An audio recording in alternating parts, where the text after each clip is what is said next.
Canadian Food Guide is out. The new one is out this year a little bit earlier. We're going to parse our way through it. We're going to talk our way through it with a dietitian locally here, Liette Paulin LeBlanc. Liette, thank you so much for joining us. Thank you. Very, very happy to have you here, that we can make some sense out of this. Not that it doesn't make sense now, and we were talking just before it went to air. It seems like it's a bit of a streamline for what many dietitians were kind of using anyway. And not only that, it seems like it's a bit easier to figure out than the last one. So first off, let's go through the new Canada Food Guide. Let's just go through it top to bottom. Take us through the journey of what is the Canada Food Guide. Yes, so the new Canada's Food Guide, it's more of the healthy plate that we've been using before. So it's half of your plate should be fruits and vegetables, a quarter whole grain products, and the other quarter is protein food and with plenty of water on the side. And then they also added 7 tips to it. So eat with your family, cook more often, be aware and be conscious of what you eat and when you eat. Be also careful about marketing strategies, like companies, they try to sell you food, so be aware of that. Read labels and try to eat less saturated fat, sugar, and sodium. And there we get a look at it right there. So half the plate, Yes. fruits and vegetables, then your proteins and your whole grain. So why, now before it was in portions, and some of the portions were what they were, but why half the plate, fruits and vegetables, as opposed to any of the other ones? Well, the research shows that when we eat plate-based product, it's more healthy.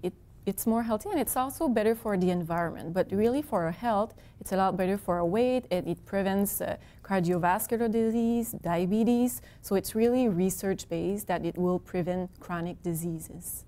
Now, we mentioned before that it does seem to be more streamlined for dietitians. How long have dietitians been using this model before that? It's been many years. I've been a dietitian for 9 years now, and 9 years ago we were using the healthy plate. Healthy plate was, I'm not sure where it came from. I know Harvard came with the healthy plate once, and then the Diabetes Association used it. So it's been there for many, many years. It's all over the map. Almost as old as the old Canadian Food Guide, which is, we said again just before we went to air, like the 1940s or something. Yes, the first food guide was in the 1940s during the World War, and they established portion because people didn't have enough food. So they had deficiencies, and we wanted to make sure people don't get those deficiencies. So that's why they needed vitamin C, so they don't have disease like that. So that's why they came up with portion. But now, food is everywhere, so that's not the case anymore. So that's why it's more with the plate, the visual. We should eat half fruits, vegetables, so we should eat double fruit, vegetable, than protein. Double the amount of fruits and vegetables than grain products. So it's more visual, because when we eat, we don't measure our things before putting it into your plate. And it's no one has time for that. No, exactly. Yeah. And when you look at Canada's Food Guide, when there was portion, it's not a meal plan, because if someone does physical activity, if they're more active, or if they have a disease, it's not a meal plan. So going with the plate, I think it was a really good option from Health Canada. What is the biggest change between the old Canada Food Guide and now this current one that you think? What do you think is the biggest change between the two? The biggest change, I think, it's really going away from the portion. And we had the rainbow, and before we've been using, Health Canada has been using the rainbow for many years. I remember the rainbow when I was a kid. Yes, exactly. They changed it a little bit over the years, but it's gone now. So that's a big change. And also we had four groups. So we had the fruits and vegetables, grain products, dairy products, and meat and alternates. And they combine the dairy and the meat together and they called it more protein foods. So, yeah, it's radically different in a way, but it seems to make a whole lot more sense. Yes. We've just talked about how great it's been. Is there anything that you think that they missed when they put this out? Is there anything that you would necessarily criticize that what's in this new Canada Food Guide that you think they missed, that you think that they should have added in? I think it's a great resource, but it's only 2 pages if you just look at Canada's Food Guide. But if you go on the web, there's 60 pages, and there's a lot of things that it's added on the side, but it's not really advertised as the Canada's Food Guide, which is just 2 pages. But that's great that you can go online and have more information, because some people say, well, there's not a lot of information on it. No, but it's visual, it's simple, and it's straightforward. I mean, that's the information that the population need. Mm-hmm. Do you find in the dietitian community, is there anyone, do you find everyone's kind of embracing this, or are there some people who are just cold and give me the old Canada Food Guide? No, I think it was time it was time for a change. Yeah, yes. That's kind of what everyone kind of agrees with. Yes. Is it seems like, yeah, it's time to update that, because in the 40s we were just, oh, drink your milk and eat your grains, children, you know, like an old-timey 1940s whatever. I don't know, it's community television, what do you want? But you look at the way that this new one is, and you talk about how balanced it is, and I like the way that it's 2 and 1 and 1, and yes. really that's so much easier to remember rather than such and such portions of this and such portions of that, you know? Yes, yeah. And also,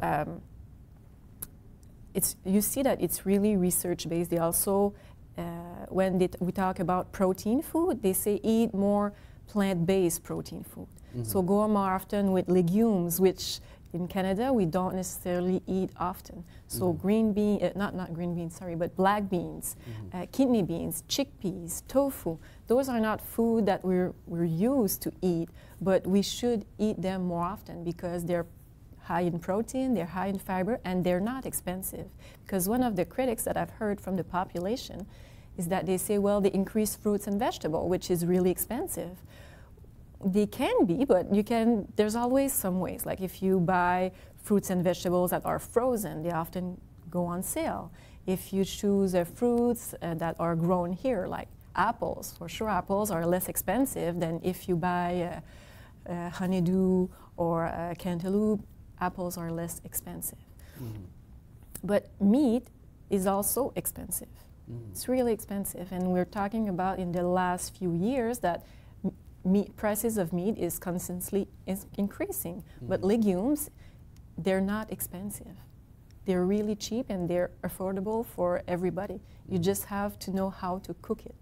Because the first time you eat it, you may not like it, but after a few times, and if you try different recipes, you may like it.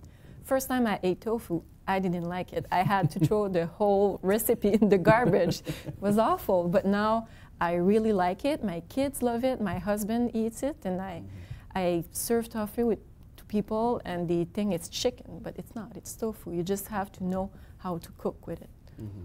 Yeah, and the right recipes also is a huge thing too, yes, especially exactly. when cooking something like that, and follow the instructions as much as you can. But even then, sometimes it's like, well, you know, there's a lot of stuff in recipes that don't always go mention. Oh, add a pinch of this or add a pinch of that or whatever. Yeah.